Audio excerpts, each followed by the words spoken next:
When I graduated undergrad, I had probably around $10,000 worth of loans to pay off.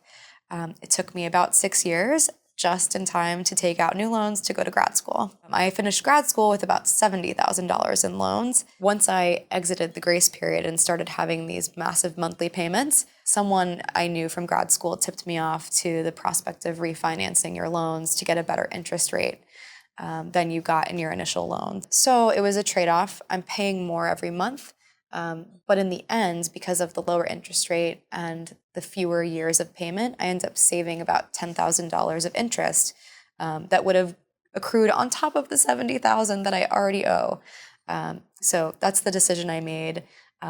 It is a cut to my paycheck every month, but it's worth it for me, especially because I'm in a good position at work. I'd rather pay it off faster.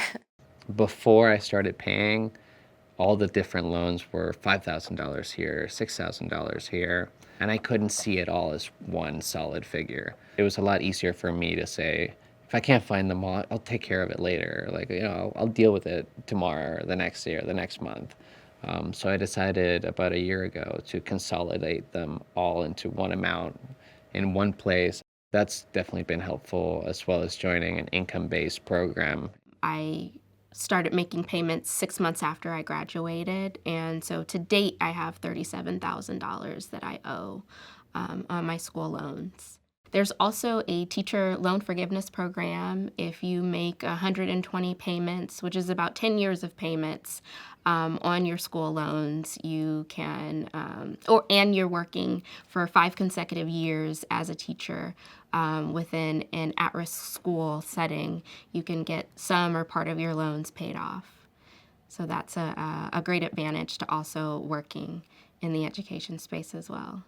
My student loan is still $100,000, and if you try to conceive of that amount of money every day in terms of this is what I have to pay back, you'll be depressed.